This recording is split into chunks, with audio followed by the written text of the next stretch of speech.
Okay, today we're going to talk about a very interesting algorithm called quicksort.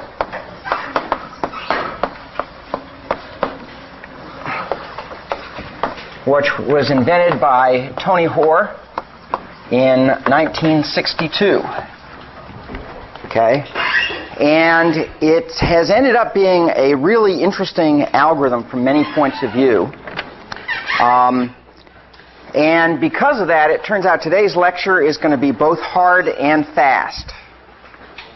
Okay, so everybody, if you didn't, if you see the person next to you sleeping, you'll want to say, let's get going. So it's a divide and conquer algorithm.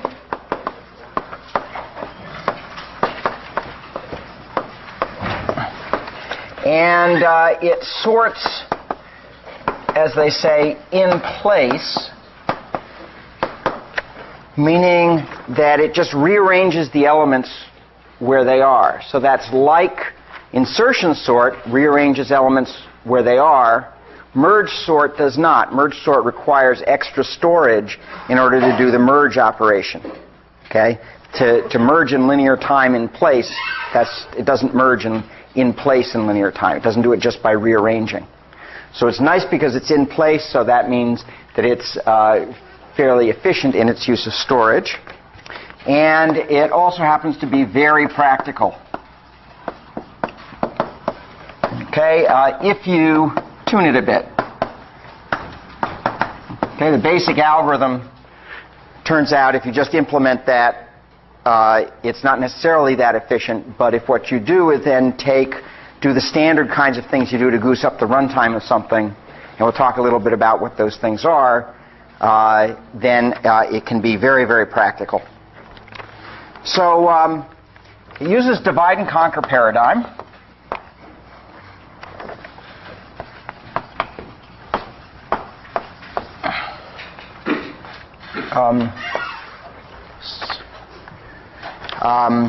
And so first step is divide. And to do this, basically, it does it by partitioning. So it partitions the array, the input array, into two subarrays around an element we call the pivot,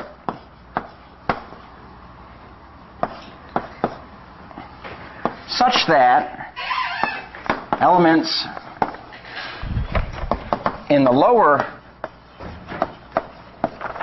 subarray are less than or equal to x are less than or equal to elements in the upper subarray. So if we draw a picture,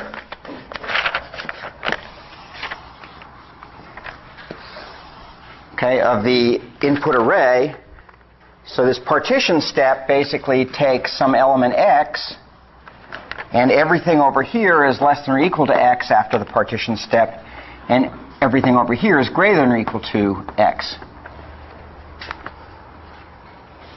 Okay? And so now the conquer step is pretty easy.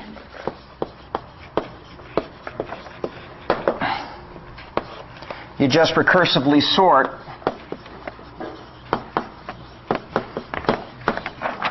the two subarrays. So I recursively sort the elements less than or equal to x. I recursively sort the elements greater than or equal to x. Okay? And then combine is then just trivial, because once I've sorted the things less than or equal to x and sorted the things greater than or equal to x, the whole thing is sorted. Okay, so there's nothing to do really for the combine. So the key step in quicksort is this partition step. So that's the thing that that does all of the work. And so you can view quicksort as just recursive partitioning. That's all it is. Okay, just as merge sort was recursive merging, Okay? Quicksort sort of goes the other way around and does recursive partitioning.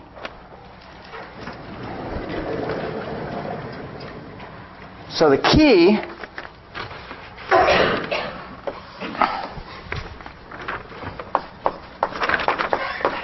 is the linear time, by which I mean theta n,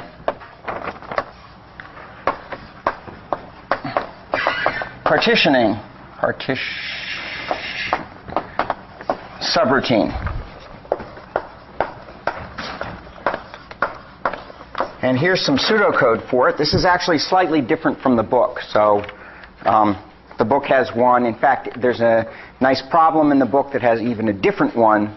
Okay, so, but they're all basically the same idea. This is partition A, P, Q. And what we're looking at this step of the recursion is the subarray A from P to Q. And basically, we pick a pivot, which we're going to just pick as the first element of the array, A of P.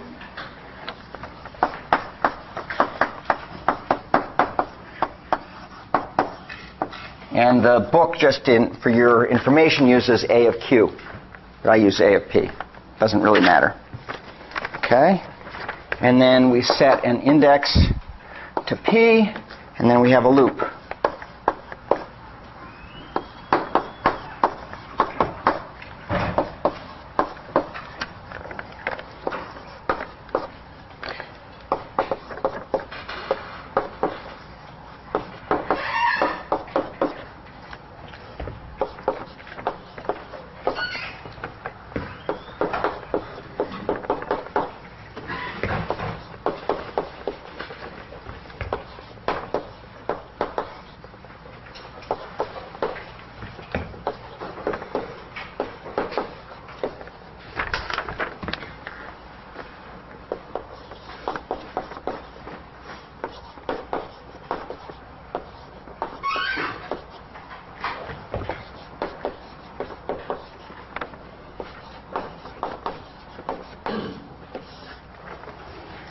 Okay, so this is the code. So it's basically the structure of it is a for loop with an if statement in the middle. Okay, and so the structure of the algorithm of this partitioning step looks as follows. We set the pivot to be the first element. So here's P, and here's Q. Okay, so this is going to be our invariant for the loop. Okay, and at any time during the execution of the loop, I essentially have some values up to I, which are already less than or equal to x, and then some values that end at j minus 1 that are greater than or equal to x. And then I don't know about the rest. And so we start out with I equal to P and j equal to P plus 1. Starts out at P plus 1. Okay, so that everything is unknown except for x here. Okay? And then the idea is that it's going to preserve this invariant. And the way it does it is, as we go through the loop, is it looks at A of j, and it says, is it greater than or equal to x? Sorry, is it less than or equal to x? Okay, if it's greater than or equal to x, it does nothing. Okay, because what can happen? If this is greater than or equal to x, essentially it just goes to the next iteration of the loop, which moves this boundary, and the invariant is satisfied. Does everybody see that? Yep. Okay? But if it's less than or equal to x, I've got a problem. If I want to maintain the invariant, if this next element is less than or equal to x. And so what it does then is it says, oh, let me just move this boundary and swap this element here, which is greater than or equal to x, with this one here that's less than or equal to x, thereby increasing the size of this subarray, and then the invariant is satisfied again. Okay? It's a fairly simple algorithm. And it's actually a very tight and easy algorithm, so that's one reason that this is such a great piece of code. Okay? Because it's very efficient. Okay? Now in principle, so this basically, the running time for this on n elements is order n.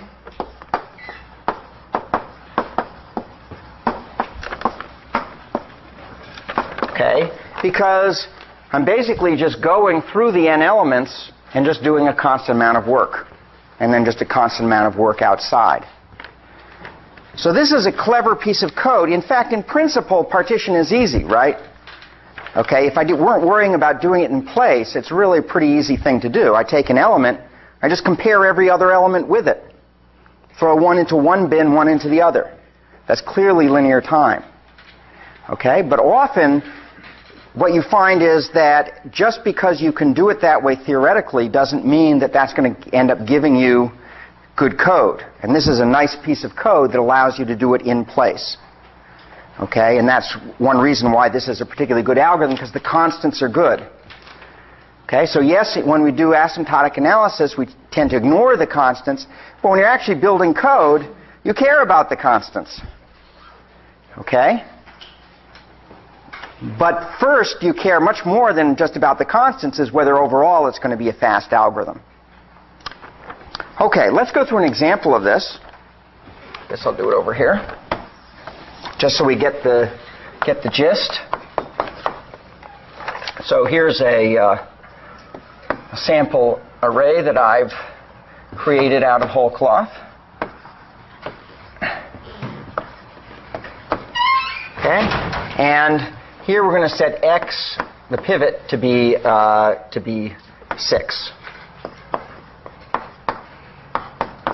Okay, and so let's look to see how this algorithm works. So I starts out here, and j starts out here. Okay, if we initialize. And what we do is we start scanning right. Essentially, that code is scanning right until it gets something which is less than or equal to the pivot. So it keeps going here till it finds, j keeps incrementing until it finds something that's less than or equal to the pivot. And in that case, it's the number 5. And then it says, well, swap these two things. Okay, and it does that, and we get 6, 5, 13, 10, 8, 3, 2, 11. Okay, and meanwhile, now I gets incremented, and j continues where it left off. Okay, and so now we keep scanning right until we get to something that's less than or equal to the pivot. In this case, it's 3. So we swap 3 and 5, and we get 6, 3.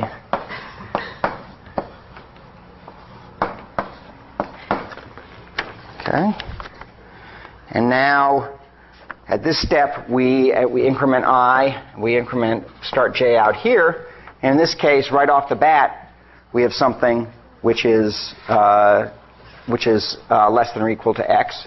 So we swap these two. Oops, I blew it, didn't I? Oops, what did I do? I swapped the wrong thing, didn't I, here? Aha! That's why I'm not a computer. Good. We should have swapped this guy, right? Swap I plus 1. Right?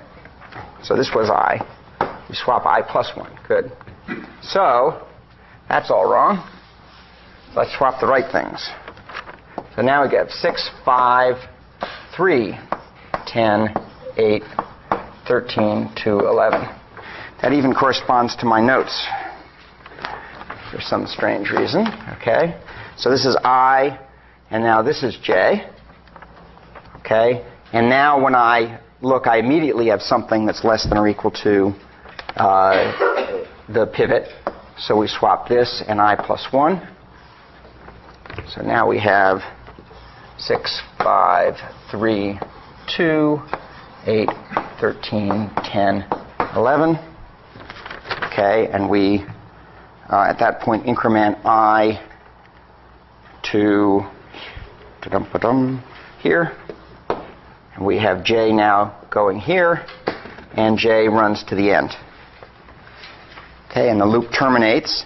When the loop terminates, there's one last swap that we do, which is to put our pivot element in the middle between the two subarrays. Okay, so here we swap this one and this one, and so that gives us then 2, 5, 3, 6, 8, 13, 10, 11, and this is the pivot, and everything over here is less than or equal to the pivot, and everything over here is greater than or equal to the pivot. Okay?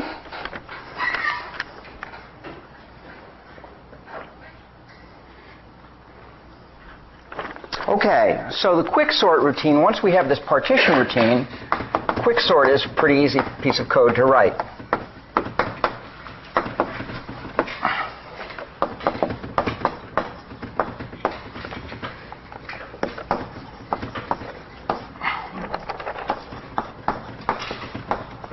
Oh, I do. Ooh, I should have said return here I, right? Got to return with the pivot. Yeah, here I've got to return I, because we want to know where the pivot element is. Sorry, bug in my code. Okay, so R gets partition of A, P, Q, and then we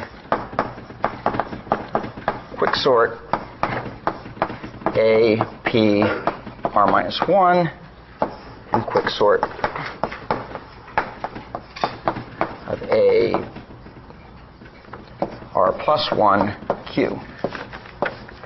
Okay? And that's it. That's the code. The initial call is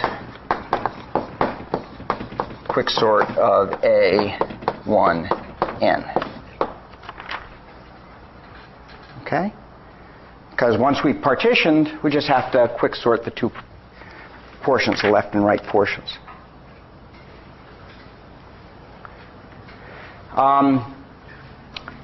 So just the boundary case is probably worth mentioning for a second. Okay, so if there's 0 or 1 elements, that's basically what can possibly happen here, is that I get 0 or 1 elements here. Then the point is there's nothing to do because the array is sorted, either because it's an empty array or because it only has 1 element. One of the tricks to making quicksort go fast as one tunes this is to, in fact, look at having a special purpose sorting routine for small numbers of elements.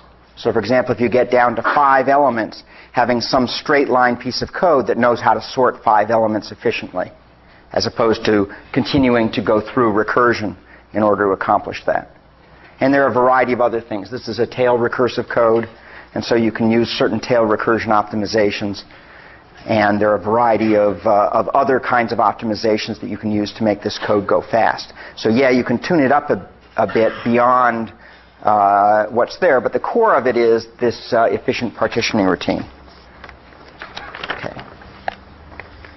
So, okay, so that's the algorithm. Turns out that looking at how fast it runs is actually a little bit challenging. Okay? So in the analysis, we're going to assume that all elements are distinct.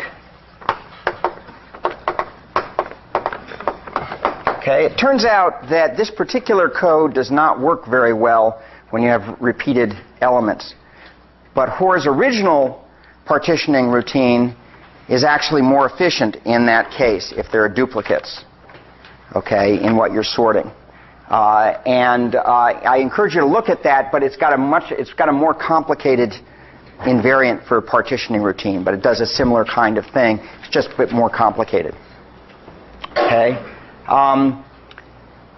If they weren't all distinct, there are things you can do to make them distinct, or you can just use this code, but the easiest thing to do is just use Hoare's original code, because that works pretty well when they're non-distinct. Okay, but this is a little bit easier to understand. So let's let T of n be the worst case running time on n elements. Okay, and so what is the worst case? What's the worst case going to be for quicksort?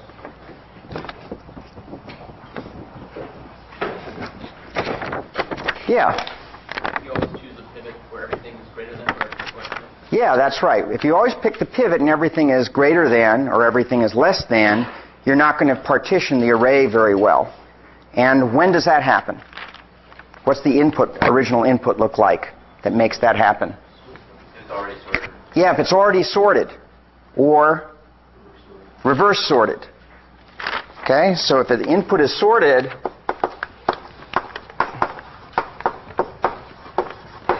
or reverse sorted. That's actually kind of important to understand, because it turns out the most common thing to sort is something that's already sorted. Okay, surprisingly. Okay, or things that are nearly sorted. But often it's just, it's sorted, somebody wants to make sure it's sorted. Well, let's just sort it again rather than checking to see if it's sorted. Okay? And in those cases, one side of the partition, of each partition,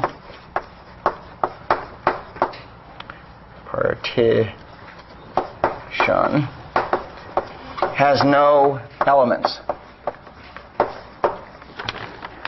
So then we can write out what the recursion is for that.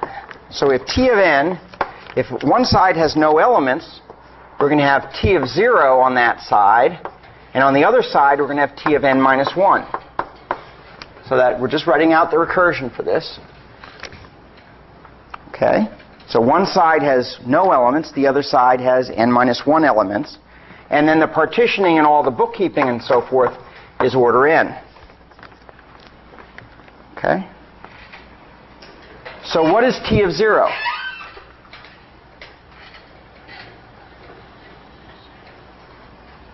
What's T of 0? What is that asymptotically? Constant. Yeah, it's a constant, order 1. Okay? So that's just order 1 plus T of n minus 1 plus order n.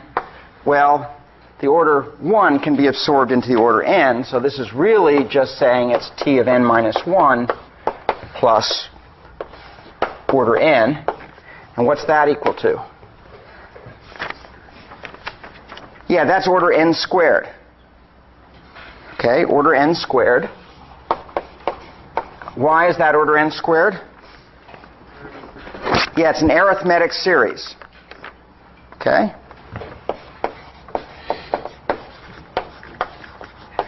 Okay, actually just like we got for insertion sort. Just like for insertion sort. Okay, it's an arithmetic series. We went through all that work, and we have an algorithm called quicksort, and it's no faster than insertion sort. Okay? Nevertheless, I said it's a good algorithm. Okay? The reason it's a good algorithm is because its average case time, as we're going to see, is very good. Okay? But let's try to understand this a little bit more, just so that we understand the difference between what's going to happen in the average case and what's going to happen in the worst case. So let's draw a recursion tree for this. For T of n equals T of 0 plus T of n minus 1 plus, and I'll make the constant explicit for Cn. Okay, so we get an intuition of what's going on. So some constant times n. And then we have T of n is equal to, and we write it with the constant part here, Cn, and then T of 0 here, and T of n minus 1 here. Now, I know that all you folks are really fast and want to jump immediately to the full-blown tree.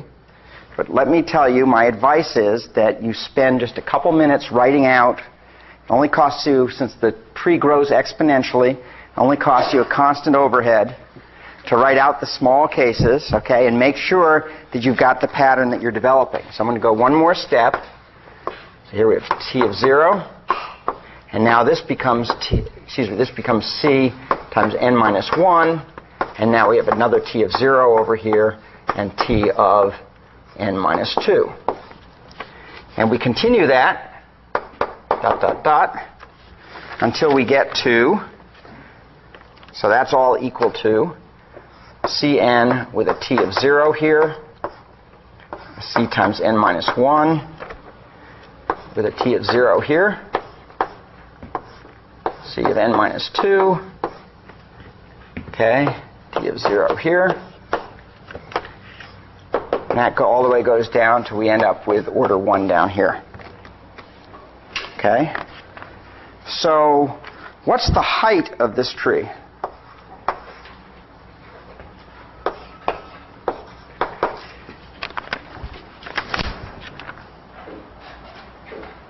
What's the height of the tree here? Yeah, n. Good.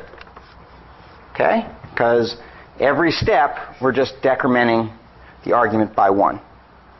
Okay, so the height is n. Okay, so to analyze this, let's first add up everything that's here. Okay, so this is just so we understand where these things are coming from, this is just theta of the summation of k equals 1 to n of k. Actually, of ck.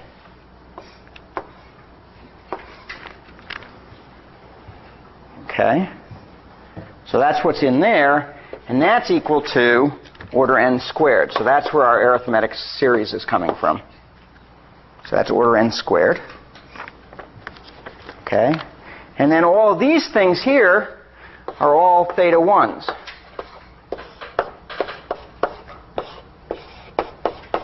And how many of them are there? They're order n. Actually, there's n theta 1s. Okay? So the total amount ran out of space. The total amount, we'll just use it up here, is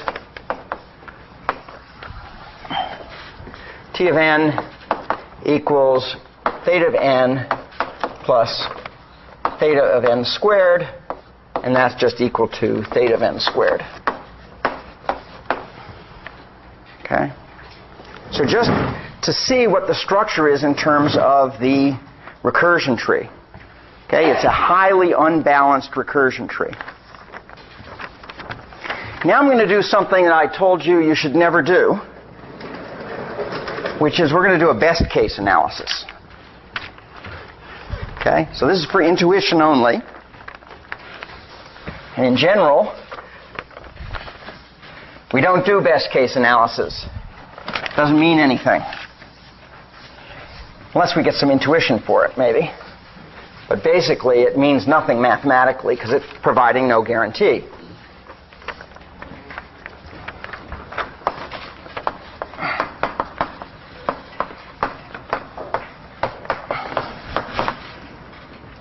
Okay? And so this is intuition only.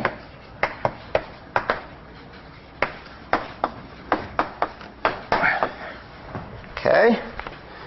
So if we're really lucky,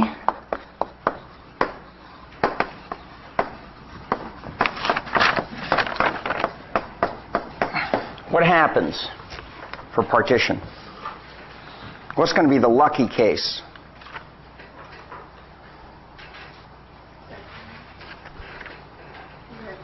Yeah, it splits, boom, right in the middle. Okay, which is essentially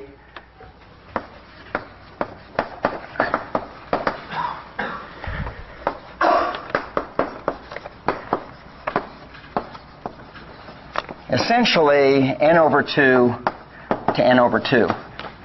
It's really n over 2, n minus 1 over 2 to n minus 1 over 2, but We're not going to worry about the details because we're only doing intuition for the best case, because best case is not what we want.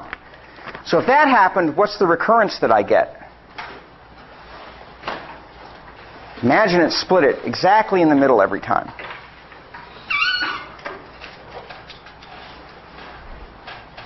Then what happens? So you get T of n equals, you get 2 times T of n over 2, good, plus the order n time for partitioning and bookkeeping. And what's the solution of that recurrence? Yeah, that's n log n. That's the same as the merge sort recurrence. Okay, it's which case of the master theorem? Yeah, case 2, right? Because n to the log base 2 of 2 is n to the 1. It's the same. So we tack on the extra log n. Okay? Case 2 of the master theorem. Okay? So that's pretty good. That says that in the best case, quicksort's going to do well. How about, let's suppose the split is always, let's say, 1/10 to 9/10. Okay, 1/10 times n, 9/10 times n. Okay? Suppose it's always, okay, is that, in that case, are we lucky or are we unlucky?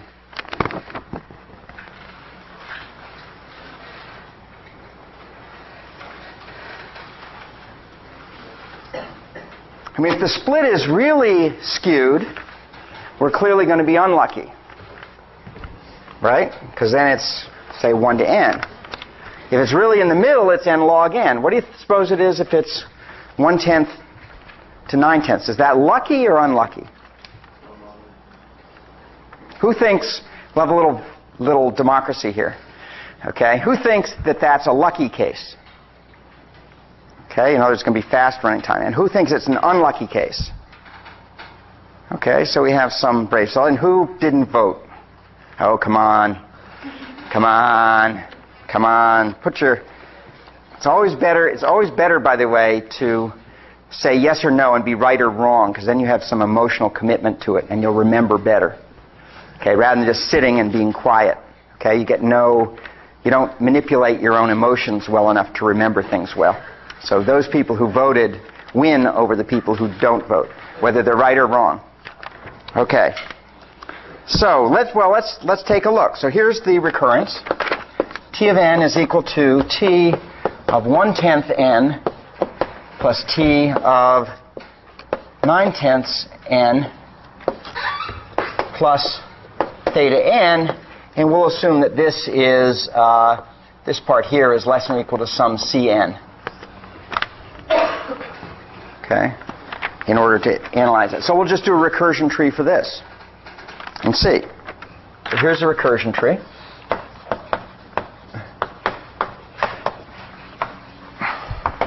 So we have T of n. That's equal to Cn, T of 1/10 n, T of 9/10 n. Now we have, again, Cn at the top. Oh, this gets complicated, right? This is 1/10 Cn. And now over here we have 1/10, and then we're plugging it into the recursion again. So we now get T of 1/100th n. And over here we get T of, what? 9/100ths n. And over here we have now 9/10 Cn. And that gives us here T of, well, 9/100ths n again. And here we get T of 81/100ths n. Okay?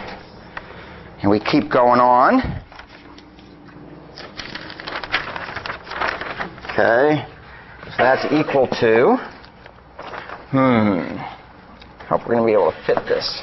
Cn, we have 1/10 Cn here. Down this way we have 1/100th Cn, and that keeps going down until we get to order 1 down here. And over here we have 9/10 Cn. Here, let's see, this is 9/100th Cn, and this is now 9/100th Cn, and this is 81/100th Cn. And these things keep going down, okay, till they get down to order 1. But the leaves are not all at uniform depth here, right? I mean, this side is way further up than this side, right? Because here we're only going down by 9/10 each time. So in fact, what's the height looking, or what's the length of this path here? What's the length of this path down to this leaf if I take the leftmost spine?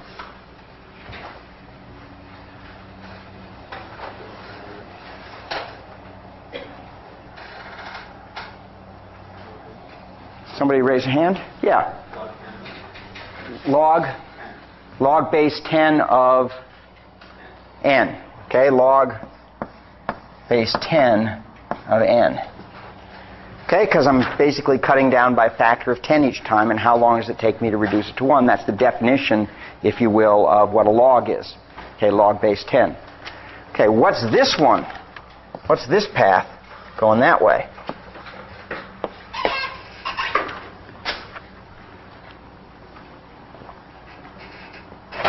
Yeah. Log base 10 over 9. Yeah, log of n. Okay.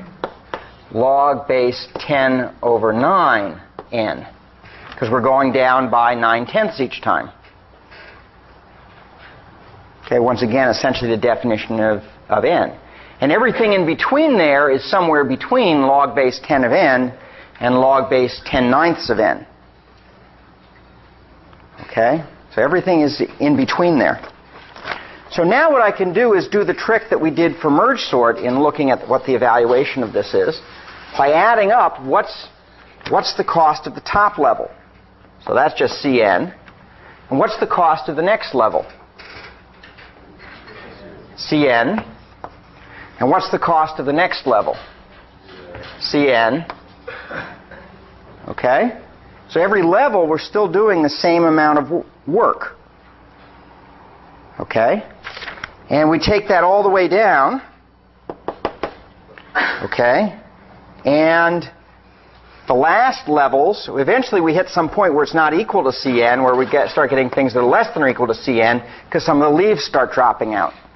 Okay? Starting at this level. Okay? But we keep getting, so we basically, this part is going to be log base 10n, and then we start getting things that are less than or equal to Cn. Okay? And so forth, until finally we get to add it all up. Okay? So T of n is going to be less than or equal to Cn times, well, what's the longest that this could possibly be? Log base 10 of n. Sorry, 10/9 n. Okay, plus we have all of the leaves that we have to add in. But all the leaves together add up to just order n. Okay? All the leaves add up to order n. So we have plus theta n. Okay? And so this is how much? If I add all this together, what is this asymptotically? That's n log n. Okay, so T of n is actually bounded by n log n. So we're lucky. Those people who guessed lucky were right. Okay? A 1/10 to 9/10 split is asymptotically as good as a 50-50 split. Okay? And in fact, we can lower bound this by just looking at these things here and discover that, in fact, T of n is lower bounded by Cn log base 10n plus order n.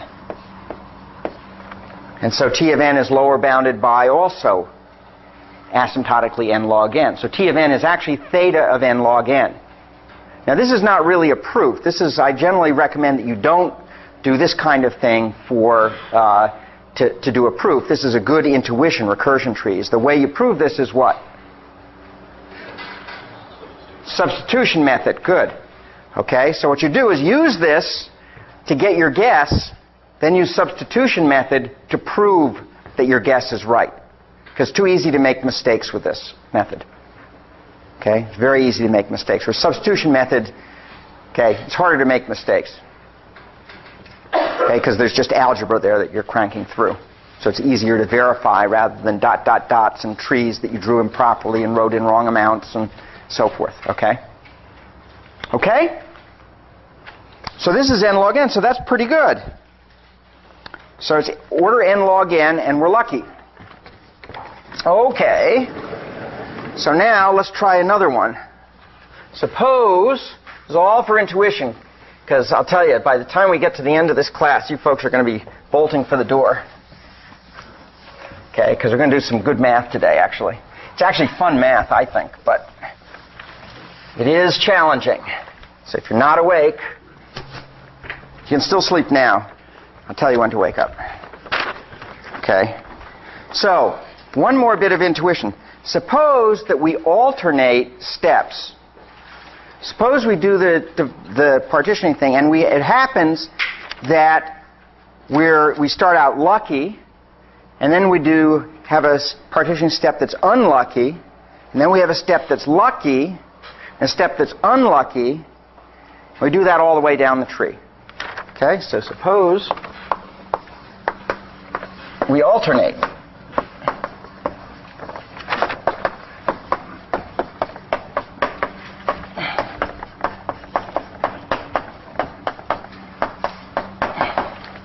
Okay? So are we lucky or unlucky if we do that? Okay, so this time I want everybody voting. Doesn't matter what your answer is. Okay? Everybody has to have a stake in the game. Right? It's sort of like horse racing. If you ever watched horse racing, it's really boring. You put a little bit of money down. Okay? A little skin in the game. Okay? Suddenly it's interesting. Okay? So same thing here. Okay? So I want everybody with some skin in the game. So who thinks this is going to be lucky? Whoa. Who thinks it's going to be unlucky? Whoa. Okay. Who didn't vote? You guys. No skin in the game, huh? Okay. So let's analyze this. So we can once again write a recurrence. On the lucky step, we'll have L of n be the running time on a lucky step of size n. And that's going to be twice, well, the next step is going to be unlucky. So it's 2 unluckies over 2, plus order n. So that's our lucky step. And then for the unlucky step, we're going to have that is essentially going to be L of n minus 1. It's going to be lucky on the next step, plus order n. So that's unlucky.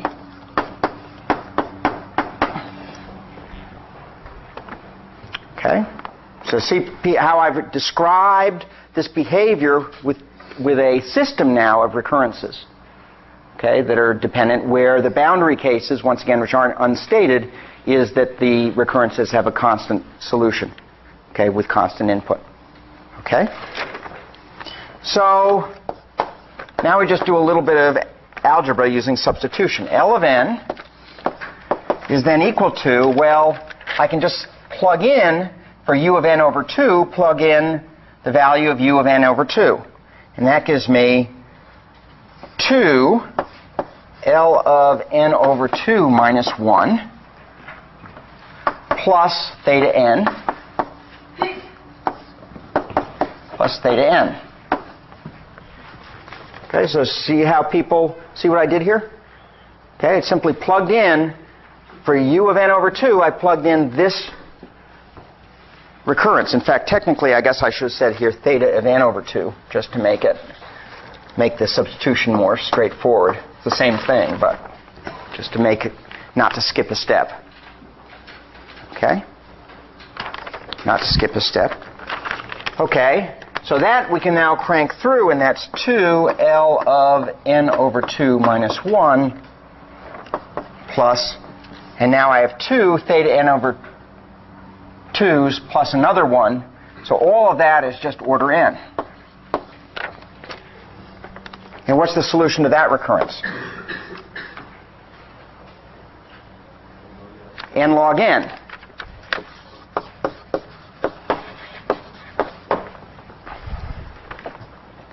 Okay, theta n log n.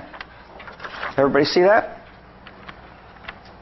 Okay, theta n log n. So this is basically just, once again, master theorem with a little bit of jiggering here.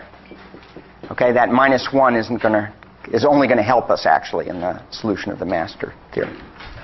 Okay, so it's order n log n. So we're lucky. So if we alternate lucky and unlucky, we're lucky. So how can we ensure that we're usually lucky? So if I have the input already sorted, I'm going to be unlucky. Okay? Excuse me? You could randomly arrange the elements. That's one way. Okay? That's one way. What's another way? That's a perfectly good way, actually. And in fact, it's a common thing to do. Yeah? Randomly choose the pivot. Randomly choose the pivot. Okay? Yeah, so it turns out those are effectively equivalent. Okay, but we're going to do the randomly choose the pivot because it's a little bit easier to analyze. Okay, but they're effectively equivalent. And so that gives us the algorithm called randomized quicksort.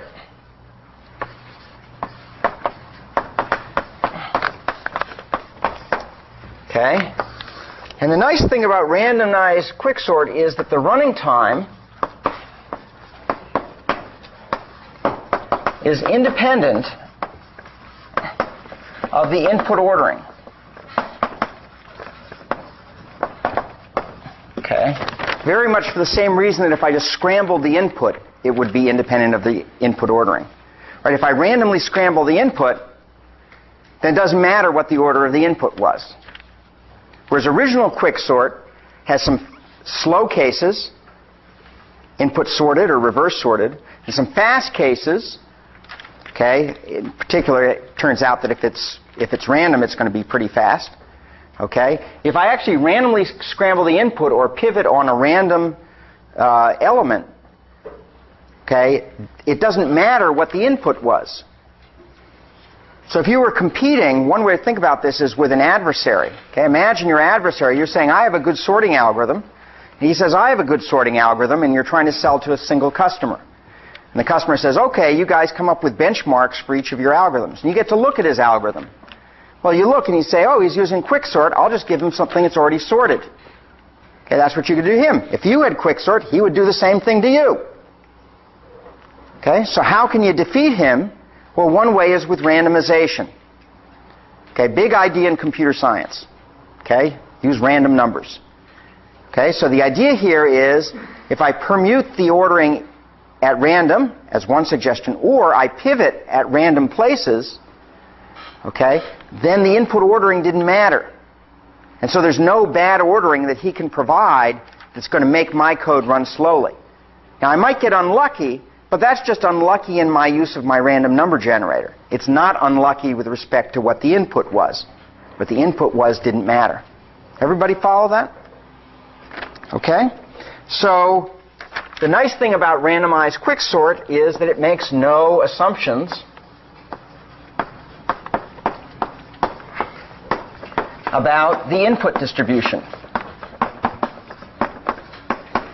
You don't have to assume that that all inputs are equally likely, because either you can make it that way or you pivot in a way that makes makes that effectively hold. And there, in particular, there's no specific input that can elicit the worst case behavior. Okay? The worst case is determined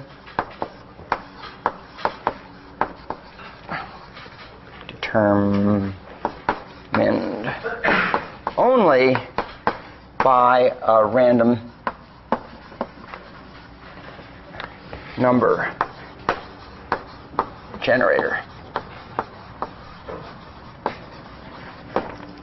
Okay? And therefore, since it's only determined by a random number generator, we can essentially bound the unluckiness mathematically. You can say, what are the odds? Okay? Okay, so we're going to analyze this. And this analysis this is where you know whether you belong in this course or not. If you skipped 6042 or whatever, this is a good place to do the comparison. Since it is going to be a little bit, why don't people just stand up for a moment and take a stretch break? Okay? Since this is going to be a nice piece of mathematics we're going to do, you're going to want to feel fresh for it.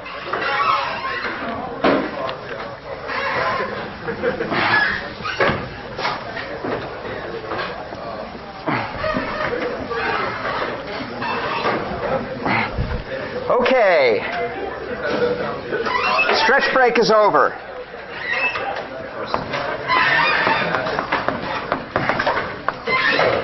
Okay, analysis.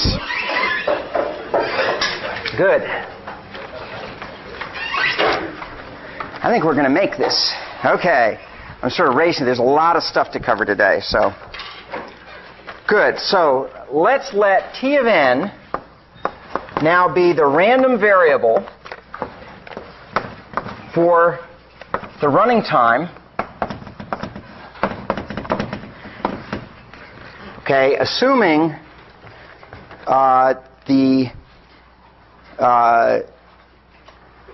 well, I didn't even write here what we did here. So we're going to pivot on a random element.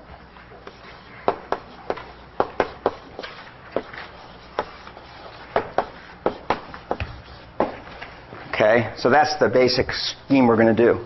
And the way I do that, by the way, is just in the code for partition. Rather than partitioning on the first element, before I do the partition, I just swap the first element with some other element in the array, chosen at random, perhaps itself. So they're all equally likely to be pivoted on. And then just run the ordinary partition. Okay. So this is the random variable for running in time, assuming we have to make an assumption for doing probability. The random numbers are independent. Okay, so when I pivot in one place, it's independent of how I pivoted in some other place as I'm running this algorithm. Okay? So then, to analyze this, what I'm going to do is I want to know where we pivoted. So for k equals 0, 1, up to n minus 1, okay, let's let, for a particular partition, the random variable x sub k be 1 if partition generates a k to n minus k minus 1 split. Okay, and 0 otherwise. So I'm picking, in the partition routine, I'm picking a random element to pivot on, okay? And x sub k is going to be my random variable that's 1 if it generates a split that has k elements on the left side and n minus k minus 1 elements on the right side of the pivot. Okay, sum of those two, of course, is n minus 1, because I also have the pivot. Okay? And 0 otherwise. So I now have n random variables that I've defined associated with a single partition. Okay? Where all of them are going to be 0 except one of them, whichever one happens to occur. Okay? Is going to have the value 1. So this is called, by the way, what's the name of this type of random variable?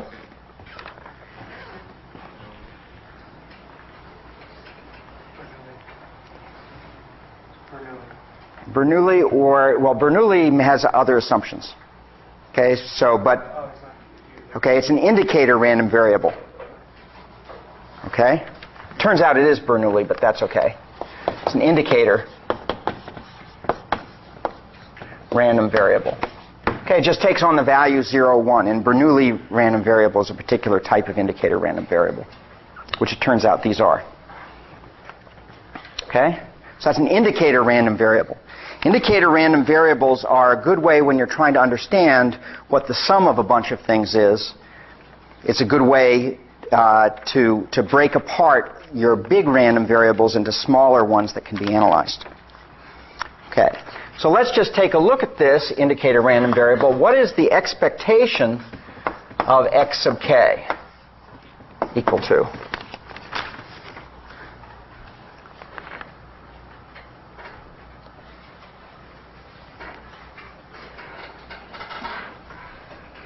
In other words, what is the probability that I generate a k to n minus k minus 1 split?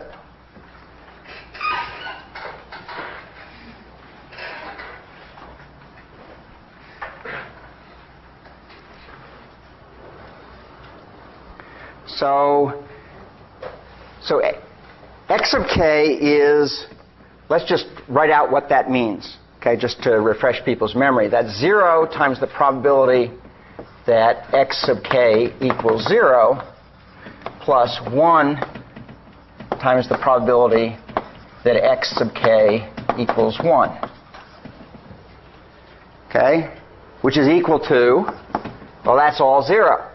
That's just equal to the probability that x sub k equals 1. And that's a general property of indicator random variables, is that their expectation is that the probability that they're 1. So it directly connects, the nice thing about indicator random variables is it directly connects the probability to the expectation without any other terms going on. Okay? So what is the probability that x sub k equals 1? 1 over n. Okay? 1 over n. Okay? So all splits are equally likely. Okay? And I have n elements. So each one has a 1 over n chance of being picked as the pivot. And once you pick the pivot, that determines what's on the left and the right and so forth. Okay? So that's 1 over n. So everybody with me so far? Okay, more or less? Okay, as I say, this is going to test whether you're in the class. Okay, if you go home and you study this and you can't get it, then, and you have a deficiency in your math background, in trying to take the course, this is a good indication that probably you've taken something a little over your head. Okay? Okay, so then T of n, so let's write out what T of n is equal to here.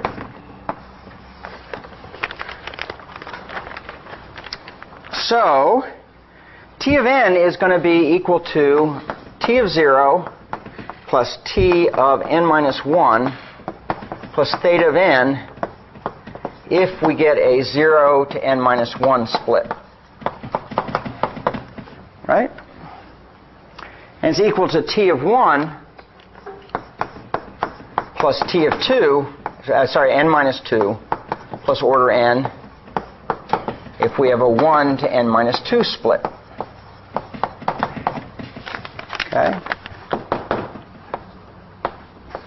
Okay, and now down here it's going to be T of n minus 1 plus T of 0 plus theta n if we end up with an n minus 1 to 0 split.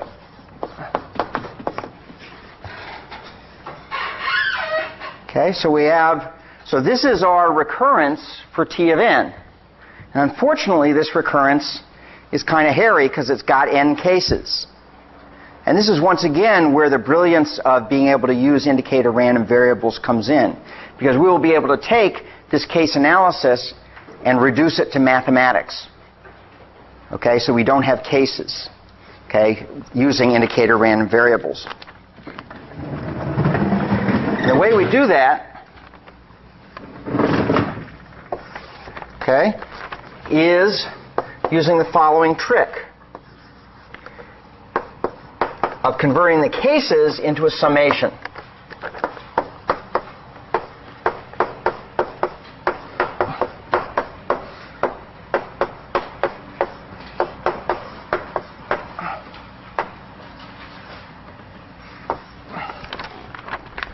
Okay, so let's just take a look at why these two things are the same. Okay, so the indicator random variable is 0 except if you get the particular split.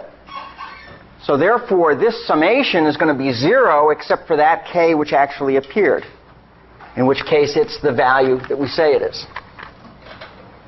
Okay, see the trick? Using multiplication by a 0-1 variable to handle all the cases. Okay, I think that's damn clever. Okay, I think that's damn clever. Okay, and this is like the classic thing that you do with indicator random variables. One of the reasons they're a very powerful method. Because now we actually have a mathematical expression, hairy although it may be, okay, for our recurrence. Okay? Now what we're going to analyze is the expected value of t of n. That's what we want to do. Okay, what's the expected value of t of n? So to do that, I just write the expected value of t of n is equal to the expected value of this big summation. And now we can go ahead and start to evaluate the expected value of that summation. Okay? Is everybody with me? Yes? Any questions at this point? I see a thumbs up. That's nice to see. But I generally believe that what I want to see is no thumbs down. Okay? Okay? So it's good to see the thumbs up, but that means one person understands or thinks he understands. Okay. Okay. So this is, I claim, equal to the following. Actually, I'm going to need a little space here, so I'm going to move the equal sign over a little bit.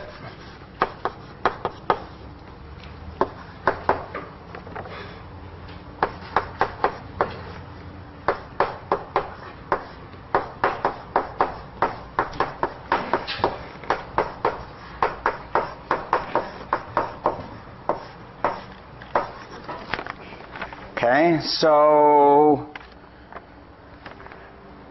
I claim that summation is equal to that. This expectation is equal to that summation of expectations. Okay, so why is that? What are the magic words that justify this step? Linearity of expectation. Okay? The expectation of the sum is the sum of the expectations. Okay, so that's linearity of expectation. I don't need independence for that. That's just always true for any random variables, expectation of any random variables. Okay? The sum of the expectations is the expectation of the sum and vice versa. Okay, so here we did the vice versa. Okay, so that's equal to now the sum of k equals 0, n minus 1 of expectation of x of k times the expectation of t of k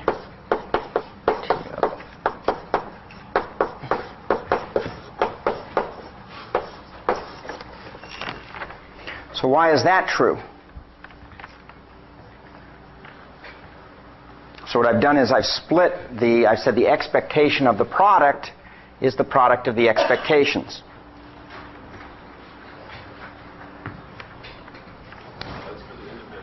That's because of independence. So what's independent of what? Okay. The x of k here, random variables, are independent of any of the other partitionings and if you will, the x of k that would exist for any of the other recursive calls. Okay?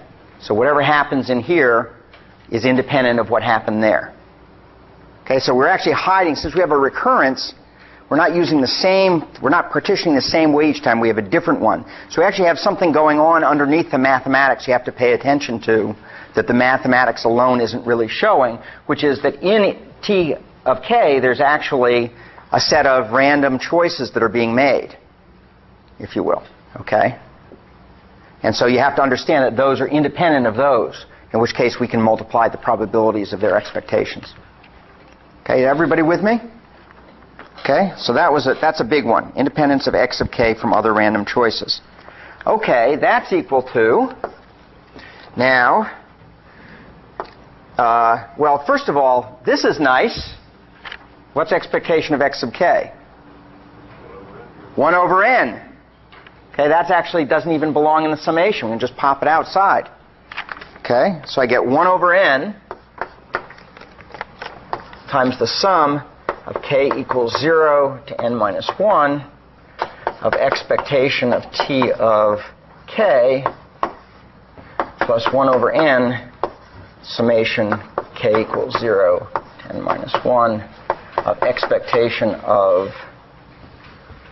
t of n minus k minus 1 plus 1 over n summation k equals 0 to n minus 1 of the theta n. Okay? So that's once again using linearity of expectation there, this time to split up these pieces. And just factoring out the expectation of k as being 1 over n. Everybody with me still? Okay. Okay, so all of this is elementary. It's just it's one of these things that's hard just because there's so many steps. Okay? And it takes that you've seen some of this before. Okay, so now the next observation is that these two summations are in fact identical. They're the same summation, just in a different order. This is going t0, t1, t2, t3 up to t of n minus 1. This one is going t of n minus 1, t of n minus 2, t of n minus 3, down to t of 0. So these are in fact equal. So therefore I have two of them.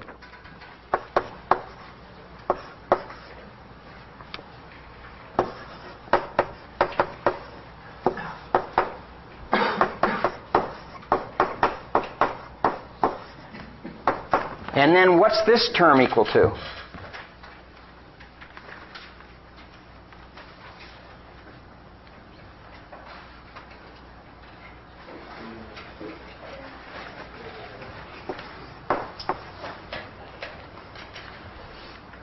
What's that one equal to? Theta n. Okay? So let's just see why. So the summation of 0 to n of theta n is theta n squared divided by n. Or if I want to bring the theta n out, I have 1 times the summation of k equals 1 to n of theta 1, or of 1. So once again, I get n. Either way of doing it. Okay?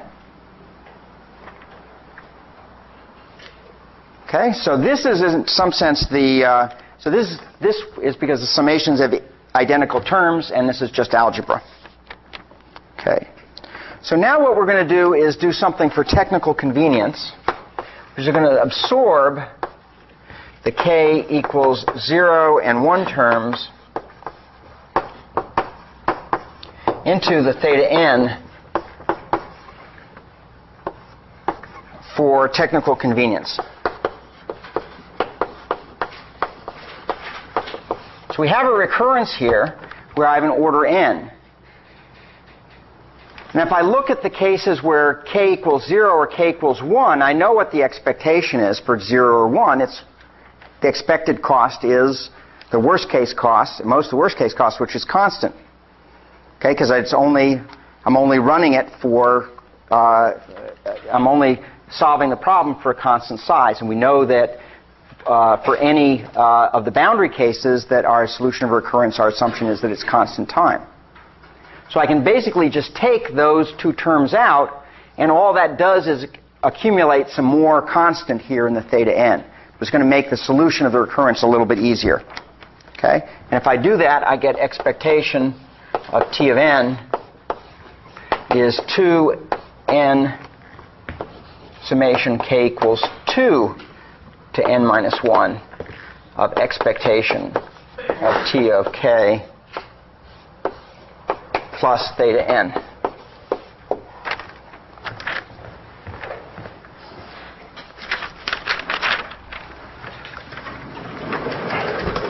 all of that work was to derive the recurrence. And now we have to solve it.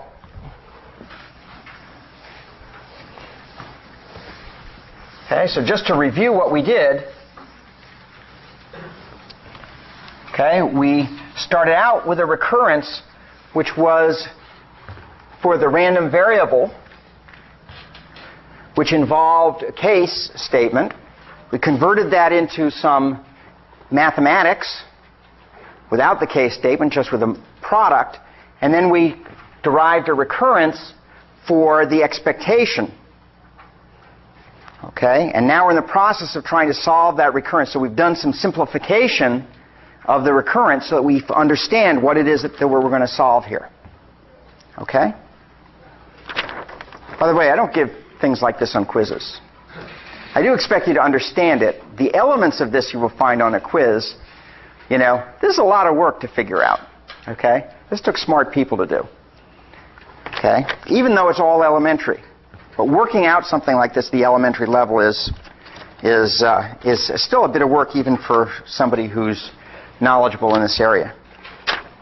So now we're going to solve that recurrence, that last recurrence over there. And we're going to prove that the expectation of t of n is less than or equal to a n log n for some constant a greater than 0. That's going to be what we're going to do. And so what technique do you think we should use to prove this? Does this look like a master method?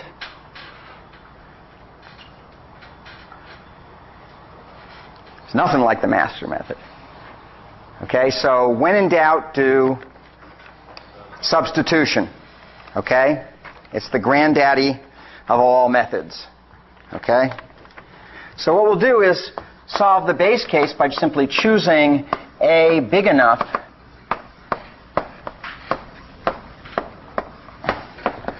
so that a n log n is bigger than the expectation of t of n. Okay? For sufficiently large small n. Okay, so I just pick a to be big enough. And this is, by the way, why I wanted to exclude 0 and 1 from the recurrence. Because, for example, when n is 0, log of 0 is, it's like dividing by 0, right? Can't do it. Log of 1 is 0. So here, even if I restricted it to 1, here I'd have a 0, and I can't ever pick a big enough to dominate those cases. So what I do is I just say, look, those aren't part of my, I just absorb whatever the cost is into the theta n for technical convenience, and that lets me address it as a n log n to be big enough to handle the base case. Okay? So that's why we made that technical assumption. Okay. We're going to use a fact, okay, which is that the summation of k equals 2 to n minus 1 of k log k is less than or equal to 1/2 n squared log n minus 1/8 n squared. And I'll leave that as an exercise for you to work out. I think it's an exercise in the book, too. Okay? So I want you to go and evaluate this. There are two ways to evaluate it. One is by using purely summations and facts about summations, by splitting the summation into two pieces and reconstituting it to prove this bound. The other way is to use the integral method, okay, for solving summations. Okay? So either way you can prove. The integral method actually gives you a tighter bound than this. Okay? But you can... okay? So this is a basic fact. You should go off and know how to do that. So now let's do substitution.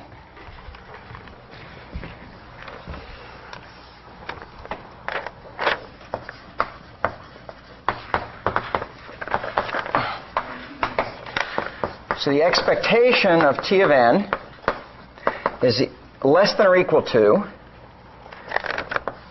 2 over n, okay, times the summation k equals 2 to n minus 1 of, now we do the substitution of a k log k, the smaller values.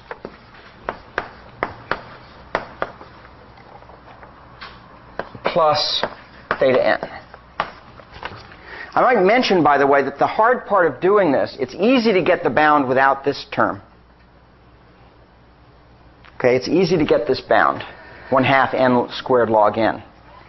Okay, it's harder to get the second order term. Turns out you need the second order term in order to do what we're going to do. Okay, you have to be able to subtract a quadratic amount from the n squared log n in order to make this proof work. And that's the trickier part in evaluating that summation. So we get this. So that's less than or equal to, well, I happen to know how much this is by using that formula. Okay, so I use my fact. I get 2a over n times 1/2 n log n minus 1/8 n squared plus theta n. Okay, just by doing, did I do something wrong? Plus n squared log n. There we go. Very good. Okay, n squared log n. Okay. So that's equal to, if I multiply this first part through, that's a n log n. N squared log n. Sorry, a n log n. This time it is n log n. Good. A n log n. And now, so I don't make a mistake, I want to express this as my I'm expressing this as my desired, this is what I want it to be, minus a residual. Okay? So I'm going to write the residual as this part. Okay? And so the way to write that is that's going to be minus, and then it's going to be this term here, which is going to be a n over 4 minus theta n.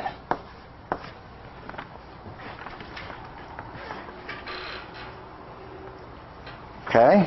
And that's going to be less than or equal to a n log n if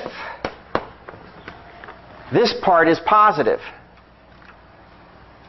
And I can make that part positive by picking a big enough such that a n over 4 dominates the constant in the theta n here. Whatever the constant is here, I can find an a that's big enough so that this term makes this part positive. Okay? If a is big enough so that a n over 4 dominates theta n. And so the running time of randomized quicksort is order n log n.